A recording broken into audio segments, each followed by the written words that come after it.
Hi mga higala! Welcome to my channel! So in today's video mga higala, share ko lang sa inyo yung aking nilutong ulam kagabi. Yun ay ang ginisang dilaw na munggo.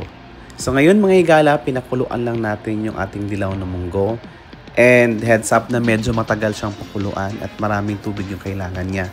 Kasi matagal siyang lumambot para sana mabilis siyang maigisa. So ayan mga higala, dilaw na munggo ay galing sa aking katrabaho. Shout out sa iyo Joycey sa effort mo na bitbitin yung aking hiniling na pasalubong yung dilaw na munggo. Maraming salamat sa iyo.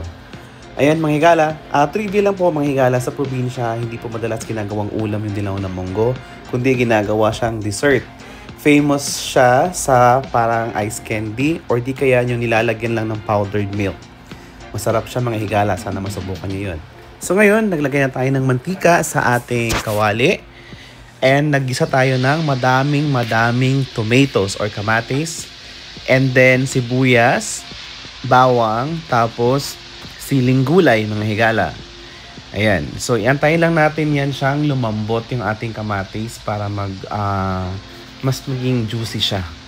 Para manuot sa ating igisang munggo mamaya. So kapag yun na yung hudyat natin mga higala, na igisa na natin yung ating munggo kapag lumambot na yung ating kamatis.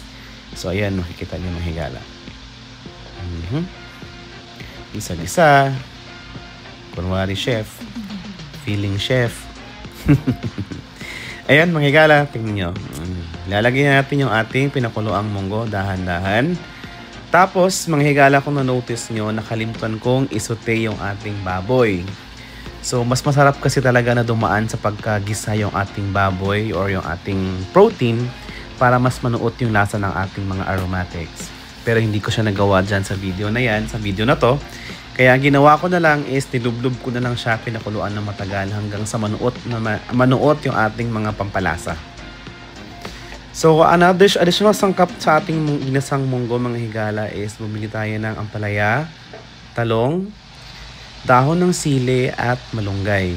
So, the usual way of cooking ginisang munggo mga higala is yun lang. Pag nakumulo, lumambot yung kumulo yung munggo, nilagay yung baboy, at pag lumambot na yung ating baboy, ribs pala yung ginamit ko dyan.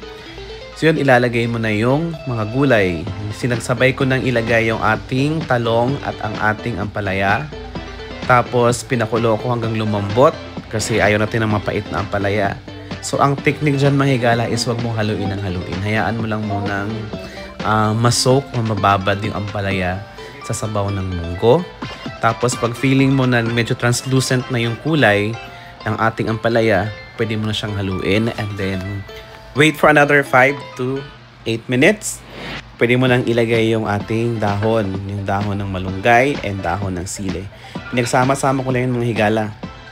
And then, nakalimutan nating bumili ng chicharon kasi sana masarap yun pang toppings, at the same time additional crunch sa ating ginisang munggo. So ayan mga higala, ganun lang kasimple yung ating ginisang munggo. Ang kaibahan lang nito is dilaw na munggo yung ating ginamit, which is bihira siyang gawing pang ulam. So sana nagustuhan nyo ang aking video mga higala. Please don't forget to share, like all my videos, and sana dumami na po yung ating kapamilya. And I will try my best to upload more videos, cooking videos mga higala. Sana panoorin nyo hanggang sa dulo ng aking video, and sana magaya nyo rin yung ating ulam ngayon. Salamat mga higala, and have a blessed day to everyone. Thank you!